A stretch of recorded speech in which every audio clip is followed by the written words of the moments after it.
يا جماعة الخير، تجربة شخصية، عندما يحزبني أمر مشكلة كبيرة أحيانا وإحنا نشتغل، ما الدنيا كلها شنو اسمها الدنيا؟ ما هي دنيا كلها مشاكل وكلها شقاء وكلها تعب. يعني إنك كادح إلى، يا أيها الإنسان إنك كادح إلى ربك كدحا فملاقيه، إن تكونوا تألمون فإنهم يألمون كما تألمون. هذه سيرة البشر، لكن ترجون من الله ما لا يرجون. ليش؟ لأن احنا عندنا من فضل الله عز وجل أن أرانا نسكنا، ومن نسكنا أننا نهدئ أنفسنا.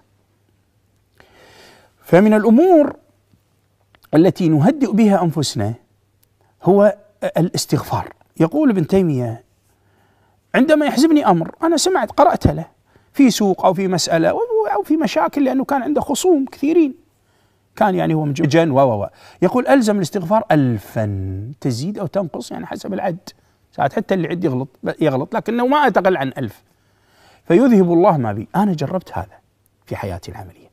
فعندما يجيني أمر مثلا نبأ صاعق أو هم مقيم، أجي ألزم نفسي بها 1000، تأخذ ثلث ساعة تقريبا إذا أنت جاد، ثلث نص.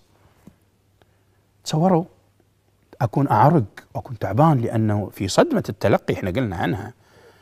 بعد ذلك الغريب أنك إذا جاءتك المصيبة قاعد تشوف أوجه المصيبة، الله يكبرها، بيصير كذي وبيصير كذي وبيصير كذي، ويبدأ المخ يشتغل في الوسواس الشيطان، يعدكم الفقر ويأمركم بالفحشاء، يوصلك أحيانا إلى الكفر والتفكير بالانتحار.